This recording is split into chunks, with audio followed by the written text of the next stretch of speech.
आपकी जोरदार करतल ध्वनि के बीच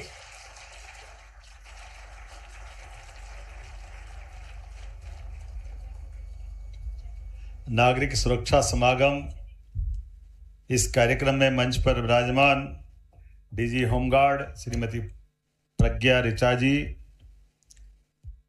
इस अवसर पर एडीजे होमगार्ड श्री मनीष अग्रवाल जी, संतोष जाट जी, इस कार्यक्रम में मौजूद सभी आगंतुक अतिथिगण, पत्रकार साथियों और सबसे बड़े इस नागरिक सुरक्षा ट्रेनिंग के माध्यम से होमगार्ड डिपार्टमेंट को जीवंत करने वाले हजारों हजार मित्रों, आपका मैं वंदन करता हूं, आपका अभिनंदन करता हूं।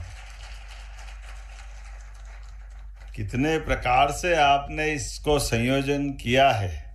सच में आज के इस दौर में दुनिया के सामने अब हम सभी प्रकार के समाचार, चाहे इलेक्ट्रॉनिक हो, प्रिंट मीडिया हो, सोशल मीडिया हो, बदलते समय में इस सब की कितनी आवश्यकता है ये बताने की जरूरत नहीं। लेकिन हमारे अपने प्रदेश के अंदर आज के इस दौर में मैं पहले तो यशस्वी प्रधानमंत्री का अभिनंदन करना चाहूँगा। श्रीमान नरेंद्र मोदी जी का जोरदार अभिनंदन करें, जिनके शासन काल ने देखते देखते भारत को कई प्रकार से एक अलग दुनिया में, अलग प्रकार की श्रेणी में खड़ा कर दिया है।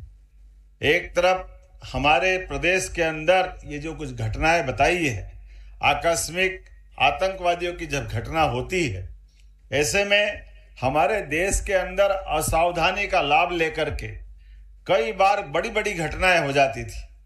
लेकिन हमने देखा यशस्वी प्रधानमंत्री के नेतृत्व में देश करवट बदलते हुए अब हमारे देश के अंदर कोविड के कठिन काल से भी निपटने की चुनौतियां हैं और उसमें सफलतापूर्वक देश शासन के साथ समाज को भी खड़ा करके उससे निपटने में, बाहर लाने में समर्थ होता है।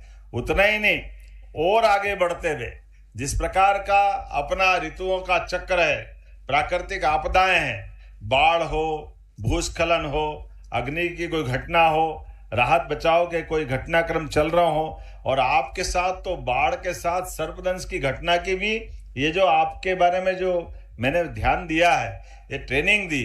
यद्यपि ये बात सही है, 1968 में केवल 4 जिले, बाद में 5वां जिला कटनी जोड़ा था और 7,500 वॉलंटियर्स को जोड़ करके जब ये प्रारंभ की यात्रा, तो आज मुझे इस बात की प्रसन्नता 82,000 से ज्यादा नागरिक वॉलंटियर्स आपके बीच में तैयार हुए हैं।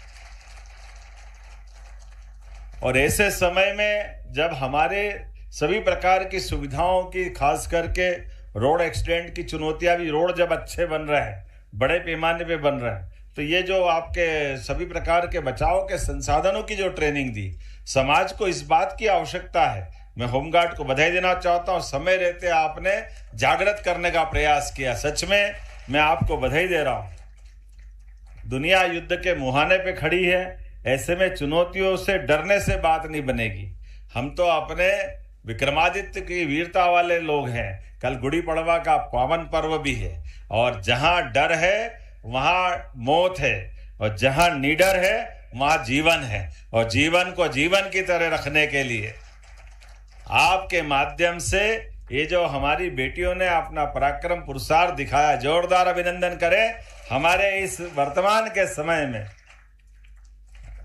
ये घटनाओं से निपटने का हौसला भी चाहिए, हिम्मत भी चाहिए।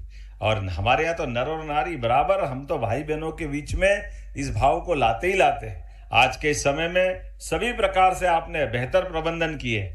मैं उम्मीद करता हूं कि इस प्रबंधन को और नीचे तक कुछ योजनाबद्ध तरीके से भी चलाएं। जैसे हमारे हाईवे जहाँ है, आसपास के गांव और उनके नजदीक के थानों पे ये ट्रेनिंग दे, ताकि एक्सीडेंट की, रोड एक्सीडेंट की घटना में हम बेहतर से बेहतर प्रबंधन कैसे करें। यशस्वी प्रधानमंत्री के माध्यम से कुछ योजनाएं भी हमने लागू की, उसको नीचे तक उतारने की जरूरत है। जैसे राहवीर योजना के माध्यम से अगर कोई घायल चौराहे पर मिलता है तो हमारे कोई भी सज्जन 1 घंटे के अंदर उसकी जान बचाता है, तो 25,000 रुपया तो पहुंचाने वालों को सरकार के माध्यम से देने की घोषणा दी। क्योंकि पैसे का सवाल नहीं है, समय पे उसकी जान बचाना ये भी आवश्यक है। उसी प्रकार से जो इसका एक्सीडेंट हो गया, 1.5 लाख रुपया उसका इलाज फ्री की व्यवस्था भी हर हॉस्पिटल में, चाहे वो प्राइवेट हो या किसी प्रकार का हो, 1.5 लाख की गारंटी सरकार के माध्यम से।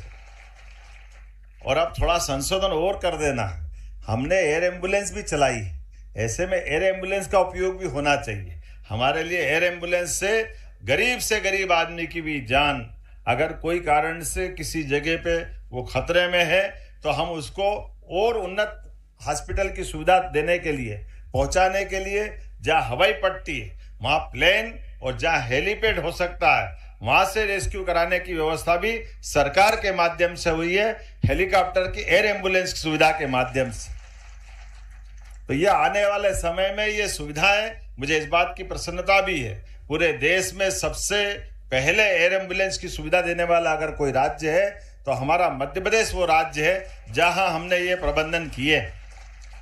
इतना ही नहीं, आपके सामने कुछ और सर्वदंश के अलावा भी, जब हमारे देश के साथ प्रदेश में भी प्राकृतिक रूप से जीवन का, हमारे जंगल के जानवरों के साथ निडरता का वातावरण बना है, जब टाइगर रिजर्व बन रहे हैं, अब चीता प्रदेश भी हो गया, लेपर्ड है, तो भेड़िए हैं, जंगली तमाम प्रकार के जानवर है। अब तो भोपाल की सड़कों पे भी रात में टाइगर घूमते, कई में दिन में मनुष्य घूमते हैं, भोपाल तक टाइगर आ गए हैं। ऐसे में वन्य जीव प्रबंधन के लिए हमारे इस प्रकार के जीवन में नागरिक सुरक्षाओं के इस प्रकार के ट्रेनिंग भी दे दें, ताकि भविष्य में कई सारे प्रकार से होने वाली चुनौतियों का सफलता के साथ मुकाबला कर सके।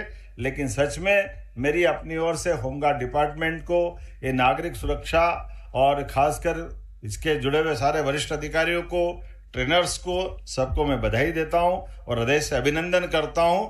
आज के इस दौर में ये बड़ा अद्भुत लेकिन सही समय पे सही लिया गया निर्णय कि आज के इस दौर में कई प्रकार की चुनौतियां हैं। ऐसे चुनौतियों में जैसे मुझे रात के में बताया गया है, कुछ और भी चीजें खड़ी हो गई कि अब ये इलेक्ट्रॉनिक दरवाजा सुरक्षा के लिए तो अच्छा है, लेकिन कहीं आग अगर लग गई तो सबसे ज्यादा खतरा वही होता है।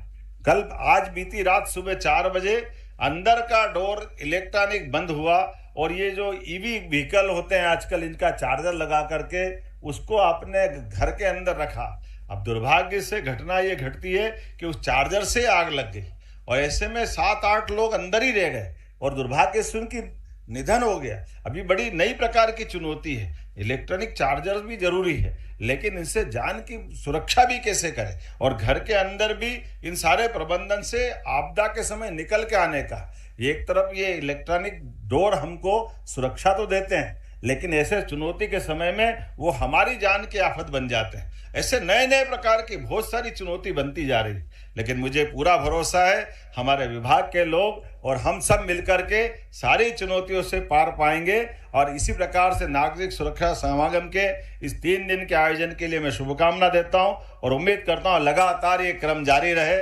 सभी बच्चों ने बहुत अच्छा प्रदर्शन किया, मैं आप सबको बधाई देना चाहता हूं। कितना अच्छा लगता है, तेल और घी के कनस्तर से नाव बना ली, ये है काम तरीका।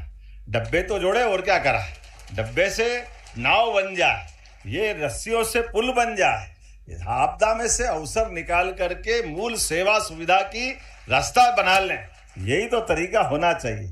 वाकई अद्भुत है। मेरी अपनी ओर से बधाई, बहुत बहुत धन्यवाद।